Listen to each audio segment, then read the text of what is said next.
कभी सोचा है कि क्या कोई एक अकेला इंसान पूरे के पूरे महाद्वीप की तकदीर लिख सकता है? आज हम एक ऐसी ही कहानी में उतरने वाले हैं। एक ऐसे शख्स की कहानी जिसकी सिर्फ एक जिद ने दुनिया का नक्शा ही हमेशा हमेशा के लिए बदल दिया।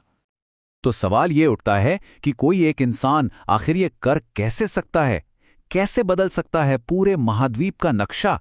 जवाब बहुत दिलचस्प है और वो जवाब छिपा है सिर्फ एक नाम में। Otto von Bismarck. जी हाँ, एक ऐसा नाम जिसके लिए कुछ लोग कहते हैं कि वो हीरो था तो कुछ के लिए वो एक विलेन था। लेकिन देखिए, एक बात तो पक्की है, इस प्रशियाई राजनेता ने यूरोप को वो शक्ल दी जिसे हम और आप आज जानते हैं। तो सवाल ये है कि आखिर बिस्मार्क के दिमाग में चल क्या रहा था, उनकी सोच क्या थी? चलिए जरा उनके विचारों की दुनिया में झांक कर देखते हैं। बिस्मार्क को समझना ना एक पहेली सुलझाने जैसा है। देखिए, एक तरफ तो वो दार्शनिक हीगल से बहुत प्रभावित थे, मतलब राजा की ताकत ही सब कुछ है। पर दूसरी तरफ उन्हें यह भी पता था कि असली खेल तो कूटनीति का है, डिप्लोमेसी का है।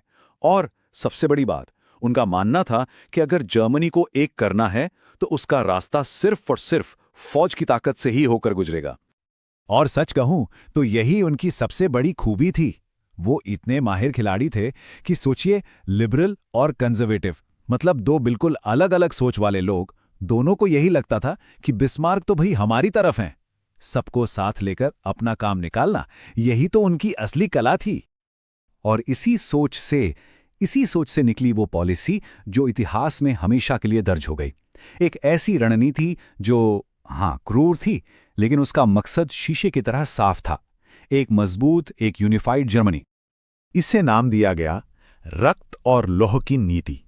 मतलब साफ था कि जर्मनी का भविष्य ना बड़े बड़े भाषणों से तय नहीं होगा, नहीं, वो तो लोहे और खून से लिखा जाएगा, यानी सीधी सी बात, युद्ध से। तो अपनी इस ब्लड एंड आयरन पॉलिसी को हकीकत में बदलने के लिए बिस्मार्क को एक आखिरी जंग लड़नी थी, और ये जंग थी फ्रांस के खिलाफ। पर एक बड़ा सवाल था, ये जो बिखरे हुए जर्मन राज्य थे, इनको एक कैसे किया जाए? बिस्मार्क ने इसका एक बड़ा ही शानदार हल निकाला। उन्होंने कहा, हमें चाहिए एक कॉमन एनिमी, एक साझा दुश्मन। और वो दुश्मन कौन बना? फ्रांस। उन्होंने बड़े ही शातिर तरीके से दक्षिणी राज्यों के मन में फ्रांस का डर बिठा दिया, इतना कि उन राज्यों को लगने लगा कि भाई अब तो एक होने में ही हमारी भलाई है।